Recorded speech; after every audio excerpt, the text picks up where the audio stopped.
Ready.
Location একটু বলেন। এটা হচ্ছে জালকুড়ি 10 মাইল ব্রিজের সাথে।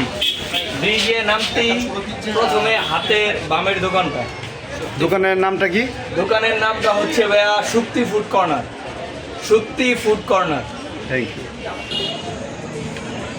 পাওয়া যায় আমাদের এই জায়গায় ফাস্ট ফুড আইটেম সবগুলো আছে, সি ফুড আইটেম আছে, কাবাব আইটেম আছে, বারবিকিউ আইটেম আছে, তারপর কোল্ড ড্রিঙ্কস আইটেম আছে, লাচ্ছি থেকে শুরু করে কোল্ড কফি থেকে শুরু করে সবই পাওয়া যায়। মানে ফুড খাবারের যত আইটেম আছে সব কিছু পাওয়া যায় এখানে। ইভেন আমাদের এখানে সি ফুড আইটেমও পাওয়া যায়। বাহ বাহ, খুবই সুন্দর। কাঁকড়া, দড়ি ফিশ এগুলো সবই পাওয়া যায়। তো ঠিক আছে। ইভেন আমাদের এখানে হাঁসের মাংস এবং ছিটা রুটিও পাওয়া যায়। ওয়াও, কি বলো, তাহলে আর 300 ফিট না, তাহলে এখন Jalkuri 10 pipe. Jalkuri 10 wow, pipe. খুব সুন্দর হয়েছে। তা আর কি এই হাঁসের গোস সবাই আসবেন। মানে সবসময় থাকবে? হ্যাঁ, প্রতি শুক্রবারই পাওয়া যায়, প্রতি শুক্রবার। মানে এমনি আসলে আর পাবে না, শুধু না, না, শুক্রবার? প্রতি ফ্রাইডেতে আমরা হাঁসের মাংস এবং ছিটা রুটি রাখি।